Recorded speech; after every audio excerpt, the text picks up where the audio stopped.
আসলে ইলেকশন হইলে বিএনপি যদি ইলেকশন করতে চায়, এবং ফখরুল ইসলাম আলমগীর সাহেব যে কথাটা কইছে এই কথাটা তো সত্য, এইরকম একটা লোক কি নোবেল লরিয়েট হইতে পারে? কিভাবে বিএনপি কে পরাজিত করা হবে ইউনূস সাহেবের কাছে এই ডাইসটা বানানো আছে। এখানে 14 দল ইলেকশন করবে না, আওয়ামী লীগ করবে না, জাতীয় পার্টি করবে না, বাম দলরা করবে না।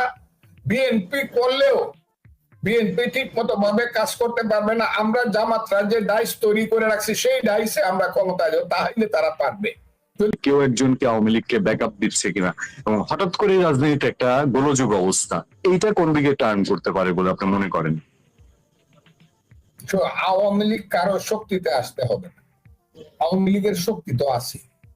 আওয়ামী লীগ উপরে 47% ভোট পাইছে, 79 সনে আওয়ামী লীগ 29% ভোট। জিয়াউর রহমান সাহেবের আমলে যে এমপি ইলেকশনটা হয়েছিল সেখানে কিন্তু আওয়ামী লীগ 29% ভোট পাইছে জিয়াউর রহমান সাহেবের আমলে। এখনো আওয়ামী লীগ আমি মনে করি বাংলাদেশে এই 1-2 লাখ লোক বাইরে গেল, এখনো আওয়ামী লীগের মানুষের সংখ্যা 5 কোটি। আওয়ামী লীগ যদি ইলেকশনে না আসে, শুধু বিএনপি আর জামাতের মধ্যে ইলেকশন হয়, আওয়ামী লীগের ভোটাররা কি করবে? আওয়ামী লীগের ভোটাররা ভোট দিলে এটা করা হবে না? নাকি আপনি না করতে পারবেন যদি ফেয়ার ইলেকশন করেন যে না আওয়ামী লীগ নামে কেউ ভোট সেন্টারে যায়, এটা পারবেন আপনি ফিরাইতে? তখন এই 30% ভোটের কাছে দুই দলে গিয়ে হাত জোর করে কইতে হইব না ভাই আমার একটা ভোট দিস ভাই, তখন ভাই কইতে হইব না? আমার কথাটা কি বুঝতে পারছেন? যে আওয়ামী লীগের 30% ভোট আছে, তার হাজার হাজার কর্মীরা এখনো গ্রামে গঞ্জে আছে, ত্যাগী কর্মীর সংখ্যা লাখে লাখ। আমি কথাটা বললাম, তার তো বেরোবেই। ওই যে সালাউদ্দিন আহমদ সাহেব বলছে বিএনপির স্থায়ী কংগ্রেস সদস্য, লাঠি দিয়ে কতদিন ফিরাইবেন? পিটাইয়া কতদিন ফিরাইবেন? মিছিল তো হবে, আওয়ামী লীগকে নিষিদ্ধ করছেন। আমি তো এই কথাগুলা তুলতে চাই না যে এরশাদের মতো একজন স্বৈর শাসককে কি আপনারা নিষিদ্ধ করছিলেন? 90-এর গণঅভ্যুত্থানের পরে কি জাতীয় পার্টিকে নিষিদ্ধ করা হয়েছিল? এরশাদ সাহেবকে জেলে নেওয়া হয়েছিল, কিন্তু জাতীয় পার্টিকে তো ইলেকশনের, এমনকি এরশাদ সাহেবকেও 5টা সিটে ইলেকশন করার সুযোগ দেওয়া হয়েছিল। বেগম খালেদা জিয়ার আমলে ফেব্রুয়ারি মাসের 15 তারিখে 96 সনে একটা ইলেকশন হয়েছিল, তার আমলে কিন্তু তত্ত্বাবধায়ক সরকারের আন্দোলনে অনেক লোক মারা গেছিল। দলটা এখন আমার, তখন কিন্তু আমার ছিল না। আমি ওই হানিফ, আমি এবং মায়া এই জনতার মঞ্চ সৃষ্টি করছিলাম। সেই কারণে আমি কথাটা বলছি, আমরা কি খালেদা জিয়াকে ওই তখন কি শেখ হাসিনা 96 সনের ইলেকশন নিষিদ্ধ করার দাবি করছিল? এমনকি 2001 সনের পরে 2006 সন পর্যন্ত লোকী বইটার আন্দোলনের পরে যখন ইলেকশনের প্রশ্ন আসলো, তখন কি কেউ এর আগে সরকারকে নিষিদ্ধ করার দাবি করছিল? যদি ন্যায় বিচারের মাধ্যমে যদি তারা দোষী সাব্যস্ত, যে কথাটা আজকেও ফখরুল ইসলাম সাহেব বলছে, আমিও তো সেটাই বলি, এদের বিচার হোক, কিন্তু আওয়ামী লীগকে ইলেকশন করতে দেওয়া হবে না কেন? এটা কোন ধরনের কথা? কেন দেওয়া? এরা কারা? জামাত ইসলাম কই বা আওয়ামী লীগ আর ওই যে ছেলে পেলেরা, 30টা মিলিয়নে খালি হয় না, এইসব ছেলে পেলেরা না করবার করবো না এই দলকে ইলেকশন করতে দেওয়া যাবে না। কেন দেওয়া যাবে না? যারা পাপ করছে তাদের বিচার হোক, বলে তো আমিও চাই, কিন্তু এই বিচারটা কিন্তু ওই যুদ্ধ অপরাধী ট্রাইব্যুনাল না, কোন মুক্তিযোদ্ধার বিচার যুদ্ধ অপরাধী ট্রাইব্যুনালে হবে, এটা কিন্তু বাংলাদেশের মানুষ মানবে না। কথাটা কয়ে দিলাম, এটা কিন্তু আসবে, এটাও ইনকাম। যখন মানুষ বলবে মুক্তিযোদ্ধাদের বিচার কেন, যুদ্ধ অপরাধ ট্রাইব্যুনাল আর একটা ট্রাইব্যুনাল করে এলো, আর যারা যুদ্ধ অপরাধীদের উকিল ছিল তাদের মাধ্যমে কেন বিচার হবে? তারা তো কোনদিন ন্যায় বিচার নিশ্চিত করতে পারবে না, কারণ তাদের মনে তো দুঃখ আছে, তাদের নেতারা মারা গেছে, ফাঁসিতে ঝুলছে, রাজাকার আলবদররা। এই কোর্টের বিচার হবে না। আওয়ামী লীগের যারা অন্যায় করছে তাদের তো বিচার হচ্ছে, এবং আরো যারা অন্যায় তাদের বিচার হোক, এবং সঠিক বিচার হোক আইনের নামে, কিন্তু আওয়ামী লীগ দল হিসাবে ইলেকশন করতে পারবে না কেন? গতকালকে প্রধান উপদেষ্টা তার প্রেস বলছে পৃথিবীর 7তম একটি নির্বাচন হবে। তিনি অস্ট্রেলিয়ার প্রধানমন্ত্রীকে বলেছেন, তিনি এটা জানাতেই নাকি জাতিসংঘে গিয়েছেন। কিন্তু কেন তারপরে ধোঁয়াশা কাটছে না, বরঞ্চ রাজনীতির মাঠে আরো দেখা যাচ্ছে অস্থিরতা? এইটার কেন্দ্রবিন্দু কোথায়, এটার সমাধান কোথায়? ইউনূস সাহেব যে কি করতে চাচ্ছেন, আমার কাছে মনে হয় অনেক সময় আপনি বিশ্বাস করতে পারবেন না, উনি হইলে সমস্ত চক্রান্ত এবং অনিশ্চয়তার জন্য দায়ী শুধু ইউনূস সাহেব, এবং তার গার্ড হলো বিদেশি চক্রান্তের যারা হোতা এবং শক্তিমান যে পৃথিবীর যারা শক্তিধর দেশ আছে তারা, সেই চক্রান্তের মধ্যে আমরা বাংলাদেশ পড়ে গেছি। এইটা যতদিন বাংলাদেশের রাজনৈতিক দলগুলো না বুঝবে, বিশেষ করে আওয়ামী লীগ তো চলে গেছে, আওয়ামী লীগের এখানে রাষ্ট্রীয় ভাবে খুব বেশি কিছু করার আছে বর্তমানে আমি মনে করি না। এখন সবচেয়ে বেশি বাংলাদেশের ব্যাপারে দায়িত্ব পালন করার কথা বিএনপি। বিএনপি যদি না বুঝে, বিএনপি যদি শুধু ইলেকশনের হইলে পরে ক্ষমতা পাবো এই মুহে যদি বিএনপি থাকে, এই মুহ ভঙ্গ তাদের দ্রুত হয়ে যাবে। কিভাবে বিএনপি কে পরাজিত করা হবে ইউনূস সাহেবের কাছে এই ডাইসটা বানানো আছে। যেমন ঢাকা ইউনিভার্সিটির ভাইস চ্যান্সেলর এবং প্রক্টর এবং ঢাকা ইউনিভার্সিটি কিছু প্রফেসরের কাছে ডাকসুতে কিভাবে শিবির ছাত্র শিবির পাশ করতে যেমন ডাইসটা বানানো ছিল, আগামী ইলেকশনে 6% পাইলেও 60% সিট কিভাবে পাবে জামাত, আমার ধারণা সেই ডাইসটা ইউনূস সাহেবের সরকারের কাছে বানানো আছে। কাজে বিএনপি যদি সাবধান না হয় দেশের কপালে দুঃখ আছে।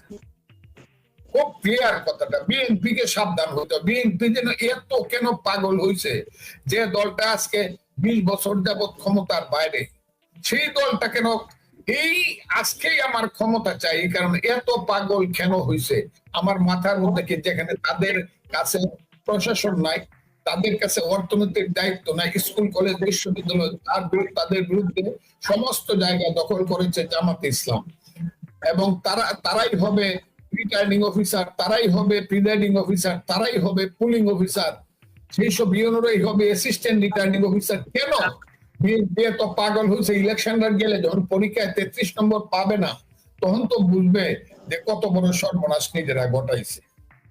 কাজে আমি মনে করি বিএনপির প্রথম দায়িত্ব দল হিসাবে, আর দেশের মুক্তিকামী মানুষের দায়িত্ব, মুক্তিযুদ্ধের সপক্ষের মানুষের দায়িত্ব হলো এই সরকারটাকে পরিবর্তন করে একটা তত্ত্বাবধায়ক সরকারের অধীনে একটা আইনগত ফেয়ার নির্বাচন দেওয়া।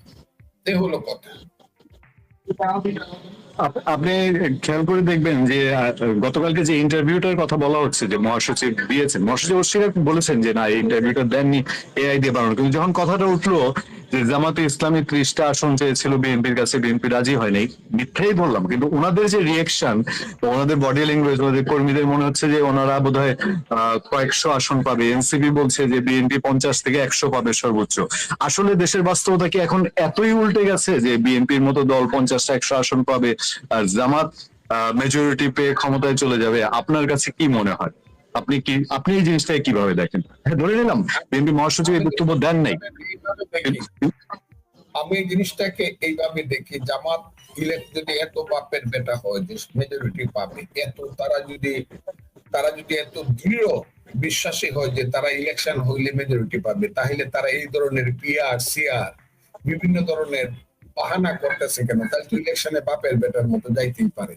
আর তারা যদি মেজরিটি হয় তাদের সংস্কার তো তারা করে নিতেই পারে। এখানে জোর করে সংস্কার করার দরকার। আসলে ইলেকশন হইলে বিএনপি যদি ইলেকশন করতে চায়, জনাব মির্জা ফখরুল ইসলাম আলমকে ঠিকই বলছে, হ্যাঁ ঠিকই তো বলছে, একটা ইনক্লুসিভ ইলেকশন তো হওয়া দরকার। যদি জামাত মনে করে আওয়ামী লীগকে নিবে না এরা কারা, বা যদি মনে করি আমি নিব না আমি কারা, হ্যাঁ আওয়ামী লীগকে নেওয়া উচিত না মনে করি, কিন্তু এইখানে কোন রাজনৈতিক শক্তি মুক্তিযুদ্ধের নামে, বাঙালি জাতীয়তাবাদের নামে, প্রগতিশীলতার নামে থাকবে না। এটা কে বললো? থাকতেই হবে। এবং ওই জোটটা যদি বা ওই ফোর্সটা যদি মধ্যে থাকে, জামাত তো 3 নম্বরে চলে যাবে বহু পিছনে, এবং আল্লাহর রহমতে বিএনপি ক্ষমতায় যাবে, মুক্তিযুদ্ধের জোটটা সেকেন্ড হবে, এবং বহু পিছনে জামাত জোট থার্ড হবে। তারা সবাই মিললে, জামাত একা পাবে 5-7টা, যে ফখরুল ইসলাম আলম হিসাব তো 30টা সিট ওদেরকে বেশি দিয়ে দিচ্ছে, ওরা জামাত একা পাবে 5-7টা। কারণ এখন তারা আগের চেয়েও 1-2% ভোট কম পাবে, কারণ তাদের চেহারাটা মানুষ দেখে ফেলছে। 54 বছর কিন্তু তাদের চেহারাটা ঢাইকা রাখছিল, কিন্তু এখন কিন্তু দেখে ফেলছে ওই 54 বছরের আগের যে আলবদর রাজাকারের চেহারা, এখনো তাদের চেহারাটা সেইটা আছে, সেই কারণে ভোট কমে যাবে। আমি তাদের চ্যালেঞ্জ করলাম, বাপের বেটা হইলে ভোটে আসো না কেন? মেজরিটি হবে, হ্যাঁ বামন হয়ে চাঁদ ধরতে চাও। আমি তো বলছি জামাত যেদিন ভোটে ক্ষমতায় যাবে সেই দিন বোধ হয় আমার মৃত্যু হবে। কি বলে অনর্থক কথা, বাজে কথা, জামাত ক্ষমতায় যাবে এই দেশে। হ্যাঁ, আমাদেরকে মুক্তিযোদ্ধাদেরকে সবরে যদি হত্যা করতে পারে, যে আমার যেরকম কইতাছে যে আর কেউ ইলেকশন করে, আমি শুধু ইউনূস সাহেব ঘোষণা দিয়া দেয় ওই যে সুট ফর ডিক্লারেশন, আমি যে উকালতি করি এখানে একটা কথা আছে suit for declaration, Jamaat election করতে চায় ইলেকশন ফর ডিক্লারেশন, সে ইলেকশন ফর ডিক্লারেশন হলে জামাত সব সিট পায় ফেলবো 300।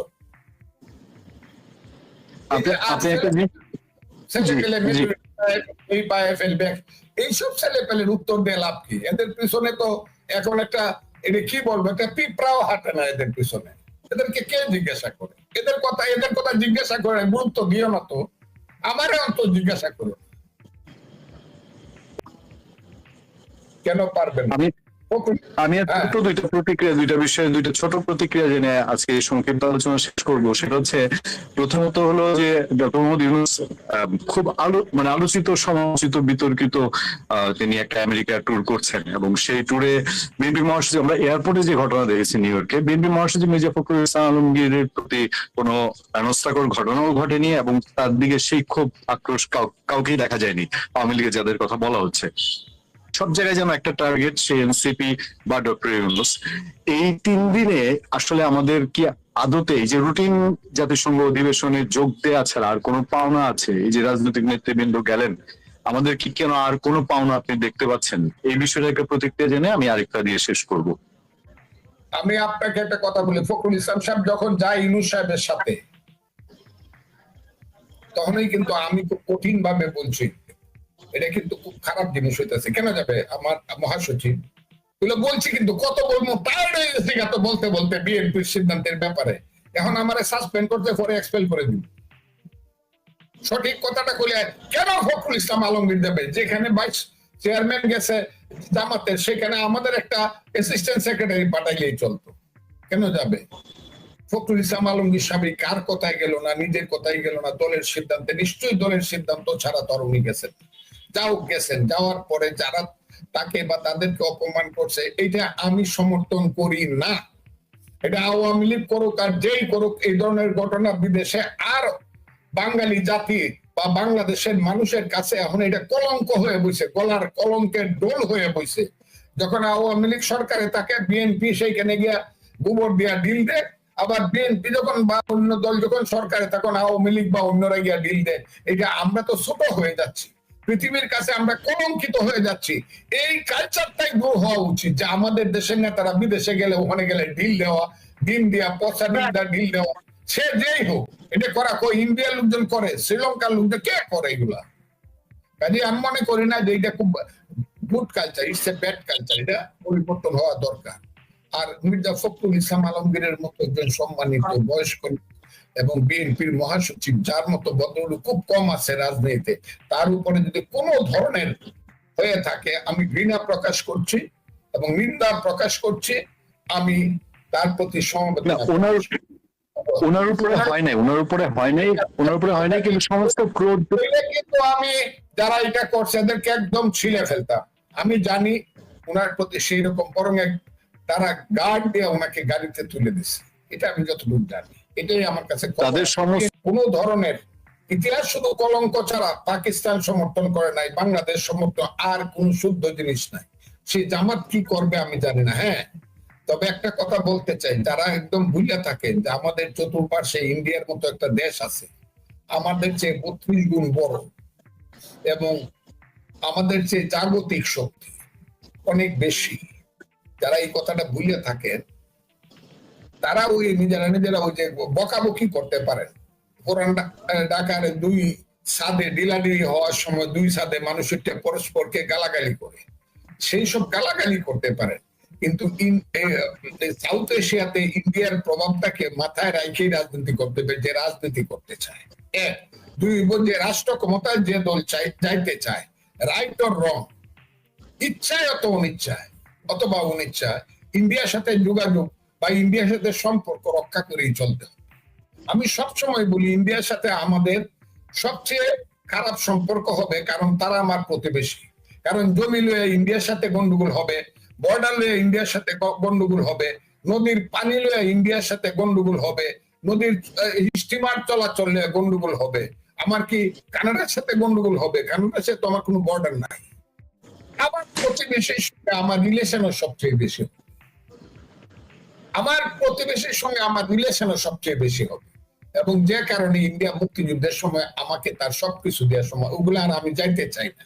আমি কালকেই কিছু বকা শুনবো, কিন্তু ইন্ডিয়ার সঙ্গে একদম শত্রুতা করিয়া কোন দল এই দেশে ক্ষমতায় যাইতে পারবে, এইটা আমি বাস্তব মনে করি না। এটা বাস্তবতা না। এই বাস্তবতার কারণে হয়তো জামাত ইসলাম দিনের মনে যাই থাকুক, রাইতের বেলায় তো একটু মনে করে না ক্ষমতার ভাগ যদি পাইতে হয় তাইলে ইন্ডিয়ার সাথে তো আমাদের মিল করে চলতেই, এই কারণে এইসব কথা বলে। আর এত এত এত এত হয়ে দরকার নাই। এই যে 26 ইন্ডিয়ান লোক আমাদের দেশে চাকরি নিয়ে গেছে, এরা কই? মিস্টার আসিফ নজরুল এটা বলেন না কেন? ওই যে 100 চুক্তি করছে শেখ হাসিনা, আমার দেশ বেচা দিছে, আমি তো 13 মাস হয়ে গেছে, একটা চুক্তি কেন ইউনূস সাহেব? এখন তো সমস্ত কাগজপত্র এই সরকারের কাছে, একটা চুক্তি বাইর করে যদি কি ইউনূস সাহেব, তাইলে আমরা বলতে, বরং চুক্তি আরো আপনি বেশি করে করতেছেন বিদ্যুতের ব্যাপারে, সবকিছুর ব্যাপারে। এখন আবার দুলাভাই ডেকে মাছ পাঠান, দাদা ডেকে মাছও পাঠান, এইগুলা কইয়া ওই যে ইন্ডিয়ার মহাবই করিয়া মালাউন হিন্দু কইয়া মানুষের সেন্টিমেন্ট অকরিয়া এই আমাদের দেশটাকে একটা অসভ্য দেশে পরিণত করতেছেন কেন? এই গালাগালি খালি মালাউনরা হিন্দুরা এদের যে পূজা মণ্ডপ ভাঙে ফেলেন কেন? আমার তো সবসময় ভয় লাগে, পূজা এসে গেছে, এটা আরেকটা খারাপ কাম হইব বাংলাদেশে। কাজে আমি মনে করি ইন্ডিয়ার সঙ্গে যেহেতু তারা আমাদের প্রতিবেশী, মুক্তিযুদ্ধ তা আমাদের সহায়ক ছিল, যতই দ্বন্দ্ব থাক আলাপ আলোচনার মাধ্যমে মাথা উঁচু করে সত্য এবং সততার সঙ্গে তাদের সঙ্গে আমাদের আলোচনা হোক, আলোচনা চলতে থাকুক, রিলেশনও চলতে থাকুক, তারা খারাপ করলে তাদের বিরুদ্ধে আমাদের বকাবকিও চলতে থাকুক, কিন্তু এইটা কোনো কারণে